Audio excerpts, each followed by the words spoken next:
एक बार की बात है। एक गांव में रामदास नाम का एक नेक और ईमानदार व्यक्ति रहता था। वह हमेशा जरूरतमंदों की मदद करता, सच्चाई के मार्ग पर चलता और किसी का बुरा नहीं चाहता। लेकिन फिर भी उसके जीवन में दुखों की भरमार थी। दूसरी ओर उसी गांव में रघुनाथ नाम का एक धूर्त और लालची व्यक्ति था, जो दूसरों को धोखा देकर, छल कपट करके धन कमाता था। आश्चर्य की बात यह थी कि रघुनाथ का जीवन ऐशो आराम से भरा था, जबकि रामदास कठिनाइयों से घिरा रहता था। रामदास के मन में यह सवाल बार बार उठता, मैं सारा जीवन अच्छे कर्म करता हूं, फिर भी मुझे दुख क्यों मिलता है, और रघुनाथ जैसा पापी व्यक्ति सुखी क्यों है। अपनी इस दुविधा को सुलझाने के लिए वह गांव के एक ज्ञानी संत के पास गया और अपनी पीड़ा व्यक्त की। संत मुस्कुराए और बोले, बेटा, मैं तुम्हें इस प्रश्न का उत्तर एक कहानी से दूंगा। संत ने समझाया, एक राजा था जो न्यायप्रिय था, लेकिन उसके राज्य में एक अपराधी था जिसने बहुत सारे पाप किए थे। राजा ने सोचा कि उसे तुरंत कड़ी सजा देनी चाहिए, लेकिन तभी मंत्री ने कहा, महाराज, उसे थोड़ा समय और दे दीजिए, हो सकता है वह अपनी गलतियों को सुधार ले। राजा ने मान लिया और अपराधी को कुछ समय और दिया।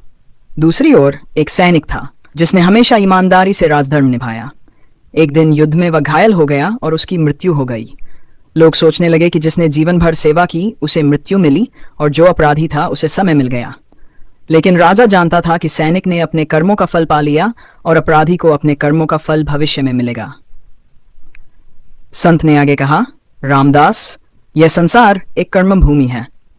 तुम्हारे पिछले जन्मों के कर्म भी तुम्हारे वर्तमान जीवन को प्रभावित करते हैं।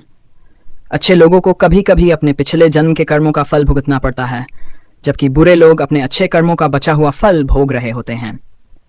लेकिन न्याय का चक्र कभी रुकता नहीं। जब समय आएगा तो पापी को भी अपने कर्मों का दंड मिलेगा और सच्चे व्यक्ति को उसका उचित फल मिलेगा।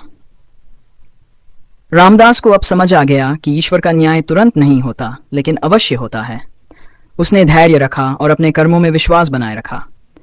समय बीता, रघुनाथ के पाप बढ़ते गए और अंत में उसे एक बड़ी विपत्ति ने घेर लिया। दूसरी ओर रामदास की ईमानदारी और अच्छाई ने उसे सम्मान और समृद्धि दिलाई। सीख, कर्मों का फल अवश्य मिलता है, कभी जल्दी कभी देर से, लेकिन न्याय का चक्र अवश्य घूमता है।